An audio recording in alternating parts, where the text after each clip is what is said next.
每當喺公屋同埋居屋嘅地區見到相類似呢啲咁嘅海報，其實就話俾你聽，香港政界裏邊依然都係有一班人，不論佢哋係什麼黨派，佢哋都係會借助啲所謂嘅弱小社群去得到選票。呢一樣嘢亦都係令到香港咁多年來獅子山精神點解會今天嚟講一敗塗地嘅原因。因為雖然資本社會上邊會成日講富者越富，窮者越窮，但係事實上佢哋忽略咗一個基本性嘅思維，人可以選擇。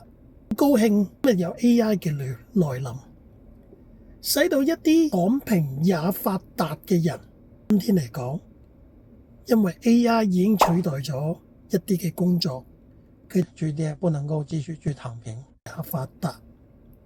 所以今日嘅香港一班打工仔，佢哋好貧，因為佢哋知道，喂，原來我嘅工日日坐喺度朝九晚六嘅工冇啦。我身邊裏邊有一啲公司裏邊嘅朋友，因為要達唔到政府收入嘅最高要求，選擇咗咩？選擇咗去公司度做 reception， 做坐台迎賓，或者我哋應該講叫知客，跟住就坐擁屋700零尺，因為佢有3個仔女，要養工人，因為爸爸媽媽要出去揾錢。呢世界，我哋嘅社會係咪應該支持並且去資助呢啲人？絕對唔係。從來說，資本社會都係有能者當之，但係香港嘅深層嘅架構就話俾你聽，呢個絕對先係錯。點解香港樓宇咁貴？係因為香港政府都未能夠平均地起去規劃，使到人可以向上流。一個資本社會裏邊，當然就係你保持住你今日呢個薪金呢一個地位，就係幫我哋班大佬去揾錢嗰一班去做嘢啦。所以政府由始至終，香港政府都係中意大財團。點解會有地產霸權？點解會有暴發戶？有好多唔同嘅點解。今日香港最熱門嘅係大埔鴻福，裏面深層嘅問題其實唔應該講件問題，裏面深層嘅架構只不過藉住個聽證會否露無遺。你同我聽到嘅時候都覺得好嘩然，點解啊？係咪事實上呢啲事情日日都喺你同埋我中間插穿而過？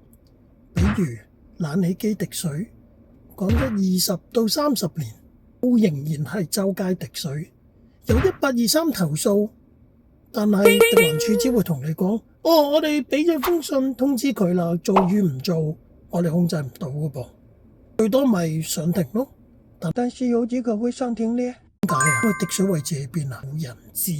所以嚟講，水豬豬嘅政府裏面嘅人員係請好多好多，但係實際做嘢嘅唔夠膽講有幾多個，所以就變咗呢啲所謂選票嚟支持自己嘅立法會議員，就形成咗一個鮮明吸水豬豬嘅時候，就會專喺一啲公屋居屋裏邊擺設行章，僆仔嘅車身加設廣告。我同你講，呢啲對唔會喺私人屋苑裏邊有，因為私人屋苑就會好簡單。如果你要掛，你咁多個都要掛晒，因為屋苑裏邊不能夠有預設人選。但係公屋居屋呢，明顯已經話咗俾你聽，點解係得指定人物嘅？所謂嘅公平、公正、公開，其實所有呢啲都係一啲好豐富嘅形容詞，令到你覺得真係 very good。今日嘅評論就到呢度，多謝。